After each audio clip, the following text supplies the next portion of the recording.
Hi everyone at I Read YA at Home. I'm Samantha Schutz and I'm the author of the anxiety disorder memoir, I Don't Want to Be Crazy. So in just a minute, you're going to see an interview between myself and one of my closest friends, Adrienne Glasser, who is also a psychotherapist. We're going to be talking about anxiety and all of the feelings that everyone's feeling right now during this pandemic. And I'm excited for you to join us. I hope that you'll be posting some questions and comments in the comments section for us to respond to. And the other thing I want to note is just when we start our video, it's 7 p.m. in New York City, and that's a time when there's a lot of hooting and hollering and clapping in support of first responders. So that's what's going on at the very beginning. So thanks for joining us. I hope that everyone is taking care of themselves and each other, and I'll see you soon. Bye. That's awesome. Do you hear it? I hear them. Yay! I love the fact that people are honoring first responders by hooting and hollering. Yeah, the first 2 or 3 days I had no idea what was happening, and it was really confusing. Oh, Yeah. that was awesome. Hi, Sammy. Hi. So I figured I should introduce myself. My name is Samantha Schutz, and I'm the author of the anxiety disorder memoir, I Don't Want to Be Crazy. I wrote this book about my experiences in college and struggling with panic attacks. And I wrote it as a way, I can still hear them. I wrote it as a way. Also, can you hold up the book again? It was upside down. So now, yeah, woo! Was it really upside down before? That's embarrassing. So, which is sort of appropriate to have it. Yeah, exactly. Oh, yeah. So I wrote the book first as a way for myself to process everything that I had gone through. And then as I was able to do that for myself, I knew that processing my experiences would also help other people who were struggling. So I'm excited to be here today talking to you. You're a very special person to me, one of my oldest friends, and also a psychotherapist. So I'll let you tell everyone who you are. Yeah, I'm Adrienne Glasser. I'm a psychotherapist, and I'm also a meditation teacher, hypnotherapist, and dance therapist. I've treated a lot of adolescents, young adults, and families in the past, and now I'm here in California, and I treat mostly creatives and therapists and support them to fulfill their purpose. Thanks for having me on. This is so exciting. Sure. Yeah, Sammy, how are you doing? Thanks for asking, Adrian. So my anxiety is nowhere near the same level it was in college when this book takes place. You know, over the last 20 or so years, I've done a lot of work in therapy and taking medication to help manage my anxiety. And I feel like now I deal with anxiety pretty appropriately. You know, if I have to do a big presentation, I get a little bit nervous. If I have a big deadline, like I might get a little amped up, but it doesn't really go further than that.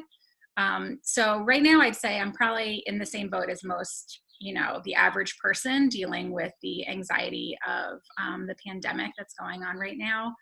I live in New York City, which is one of the biggest hotspots, which is why you heard the hooting and hollering outside.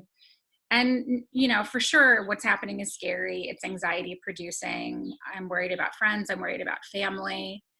I'm doing my best to stay safe and follow the guidelines that are coming from the CDC.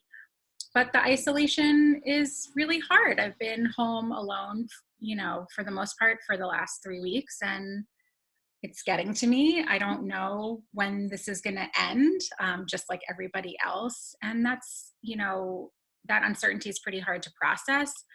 Yeah. And, you know, the first 2 weeks that I was home on my own, I noticed my stomach was upset all the time. And I was eating pretty well because I was at home.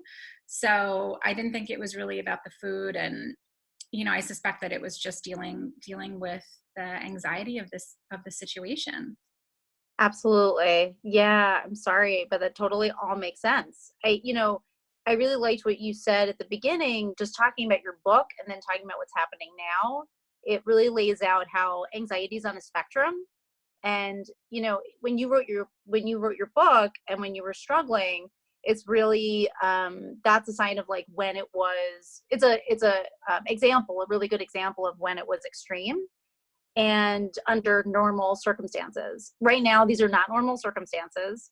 And it makes sense that everybody would have symptoms of anxiety because we're in the middle of a collective traumatic situation. So it totally makes sense. And the fact that you would have both anticipatory anxiety about like how long the isolation is going to take place, and physical symptoms make sense too, because sometimes we don't know that we're anxious until our body says that we are, and we don't notice it until like other behaviors are happening. So I'm a big advocate of folks tuning into their bodies as a means of figuring out how we feel, so it doesn't like come out through like either compulsive behaviors or not feeling well, all of which are also normal because we're all just doing our best. Do you think you can talk a little bit about, so, you know, everyone is in this together dealing with this pandemic, and I know there are some traditional anxiety responses of fight, flight, and fear, and I'm wondering if maybe you can talk to us a little bit about those reactions. Yeah, so normally our body just has a system in place that when we need protection, our nervous system goes into 3 different modes. It's either that we're trying to fight a situation, so we're going to gear ourselves up to fight something. We flee, or we have flight, where we try to like run away, or we freeze, which is like we literally become immobile. This is like why possums feign that they're dead, you know, and they have to like shake themselves to like come back from that state. We don't shake, but we go into that freeze state. And so everybody who's going through this collective trauma right now is all going through like just different waves of fight, flight, freeze, and also being okay. And, you know, doing coping skills and distraction and everything in between. Yeah. And I'm sure you have your experience with that too. Like, I'm curious for you where you tend to hang out in the 3 different responses. Yeah. So, you know, when I was younger, you know, back in college and a handful of years after, I was, you know, a mix of all of those things. There was a lot of flight, you know, feeling a panic attack and feeling that burst of, you know, sort of hot, prickly, cold energy and wanting to just get out of wherever I was, and feeling like getting out was going to be the solution to helping me feel better, which is not the case. You know, no matter where you go, you're still with yourself. So even if you leave the situation you're in where you're feeling anxious, you're still stuck with your brain and your body. And definitely I relate to freezing. That's another, you know, kind of just like burying my head in the sand and just like pretending that nothing else is happening around me. You know, right now I think I'm feeling a little bit of like the freeze, but also a little bit of, you know, the flight too. Just last night I was in bed watching TV around 10 o'clock, and I felt like I was going to jump out of my skin. And that's not a common feeling for me at all. And at first I just try to like lay with it and just like be chill. And that was not helping at all. As much as I wanted to just lay there and like be sort of still and quiet, I couldn't. And so I finally got up and put on some music and just did jumping jacks and like running in place and just like really cheesy calisthenics in my living room at 10 o'clock because I couldn't get that feeling. It was like sticky. It was like stuck to me. And it, you know, if anyone knows me personally, they will know that I am the last person to get out of their bed at 10 p.m. at night to do jumping jacks. Like that is like kind of comical. But I just was so uncomfortable. I needed to do something like that. Yeah. No, and it totally makes sense because I mean, that's how you shook as a possum, is that you shook your butt to calisthenics. Yeah. Yeah. Amazing. Yeah. I mean, it's just like there has to be a way to be able to get that energy out in a, you know, in a way that makes sense. And for me, it's like, depending on what state I'm in, I'm going to need different ways of coping. And so I think the two main ways that people cope is either there's external ways of coping, and then there's like internal being with yourself ways of coping. Yeah. And yeah, and I feel like it relates to being more introverted or extroverted, or in terms of attachment, how attached or how avoidant we are of relationships. We all have different patterns for different reasons. But yeah, sometimes I really want to call friends, and just like, I'm a big Zoomer. I want to like join as many Zoom groups as I can. I have like Zoom FOMO right now, where Mhm. I just like want to be in a million different rooms at the same time. And then there's other times where I just need to be with myself, meditate, go into my spiritual practices, things like that. So, depending on how much energy I have to ask how I'm feeling, what I need to do, rather than just like arbitrarily do my nails or something. I need to do what's going to match the feeling in order for me to feel better. Yeah, and I think, for some people, they think, oh, I'm like feeling really depressed or I'm feeling really sad. Like I'm supposed to get up and like go for a run. And I think that would be great if you could muster that energy. But I think for most people, when you're in that, really depressed state, like the, you just don't have the ability to get up and do that, you know, very opposing energy. Absolutely. Yeah. Cause a lot of the times people will have like a list of coping skills, and it's like, they're like, nothing works. And it makes sense because you have to just, what I do is I ask whatever feeling I'm feeling, I'll ask it what it needs Hmm. without thinking about it. Like, I'll actually ask the sensation, like, okay, what do you need right now? And the answer will come. Like, it'll be like, we need rest, or we need to talk to a friend, just rather than just arbitrarily picking something. And sometimes I need to listen to podcasts. I love listening to audiobooks. That's been a big one for me to get me out of a frozen state, is to listen to an audiobook and to slowly like thaw myself out of a frozen state. That's worked really well. And then of course I like run super high energy, and need to move, need to dance, need to like do all those things. And I also want to put out there that that's also a sign of over functioning. Like, so some people are like, I don't understand. All my friends seem okay. They're like, learning a new language, and they're, the people that are doing those things that we're all supposed to be doing. And it's a sign of over functioning. Like, it's a sign of like overdoing, and it's a sign. It can be a sign of anxiety. It Yeah. just doesn't like.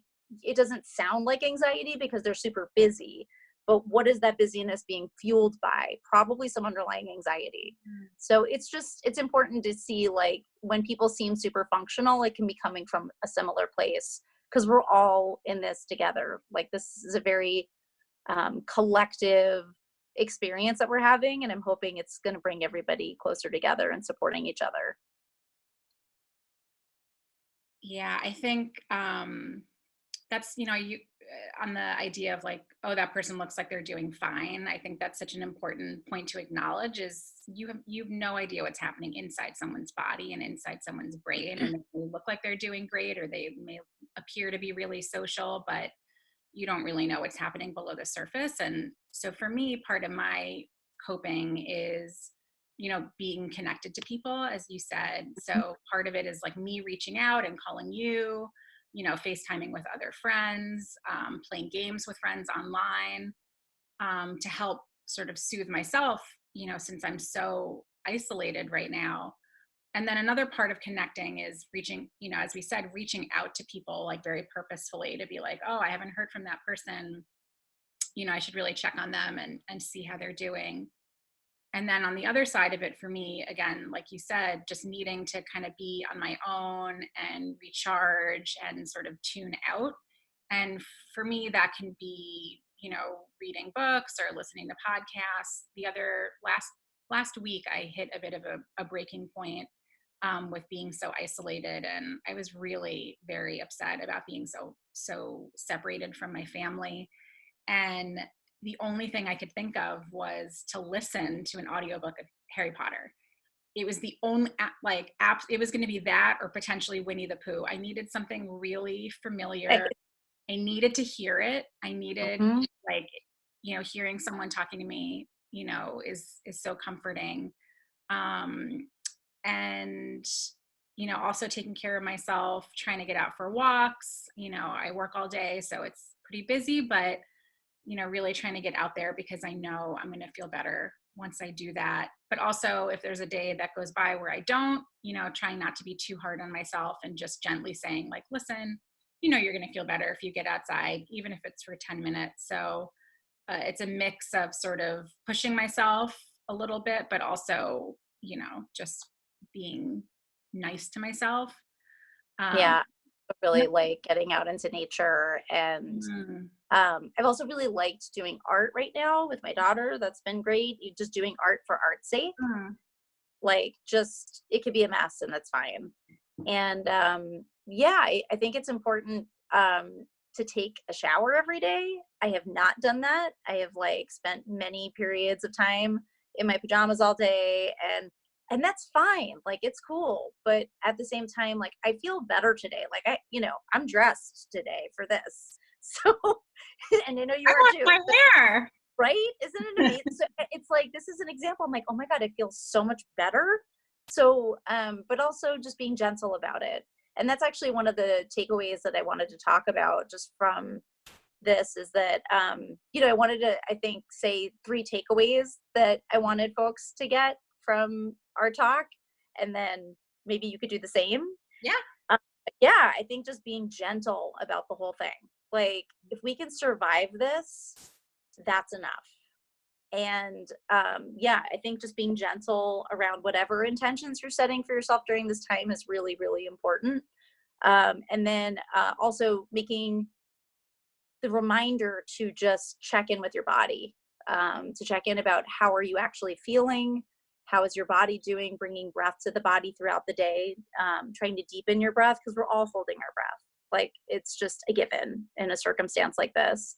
And then connecting with myself, like being able to connect internally in that way, but then also really to make a point to get out of my head and make external connections, and create community, be around people, think of other people, what they might need, because it not only helps other people, but gets me out of my head. So those are the 3 things that I think are really, those are my 3 things I keep coming back to.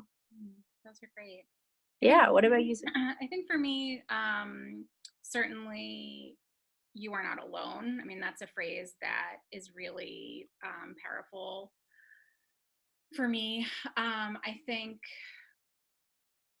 we have the tendency to think that we're the only one that feels a certain way, that no one could possibly understand what we're going through, and that's just not true. And all you need to do is look to social media to find that there are people who understand what you're going through. So reaching out and being parts of those communities where people are expressing themselves is really helpful. Also, that help is out there. So I know right now people are really struggling, and there are a lot of resources available, many of them that are free, and we'll list some of them at the end. But know that if you feel like it's just becoming too much, and you're really having a hard time getting through your days, getting through your weeks, living your life in the way that you want to live your life, that there are people that you can talk to that can help you through that. Another thing is help is out there. I can hear an ambulance. Maybe that's a little too extreme, but it's very loud. Yeah. And also just really focusing on people's, I'm just going to pause for a second as this ambulance goes by. So also, I'm just so amazed at people's generosity right now. I mean, there's a lot of horrible things happening, and a lot of people getting yelled at for, not being 6 feet away and taking too much toilet paper. But, for every instance and every story you hear like that, there are stories of generosity. And again, just look to social media. There are people who are giving away their time and their energy and their art, for free. There are DJs, doing sets for people to have dance parties. Headspace is Throwing a dance party every week. Okay. I'm throwing a dance party on Fridays. We'll have to put a link to it. Yeah. But really just taking a moment to appreciate people's generosity right now, and also taking advantage of it. because there is so much content out there right now that's meant to bring us together. So I think maybe we're out of time. Yeah. And definitely letting people know there's definitely free mental health, free meditations. So yeah. So like we're definitely linking those. And yeah, that was really great talking to you, Sammy. It's good to talk to you too. Thanks I get for to talk to you all the time, we but can just talk. We can just stop recording and then we'll continue keep talking. talking. Yeah. Okay. Well, thanks everyone for coming and watching with I Read YA at home. And I hope everyone is safe and taking care of themselves as best as they can. So thank Sending big you. love to everybody. Okay. Bye. Bye.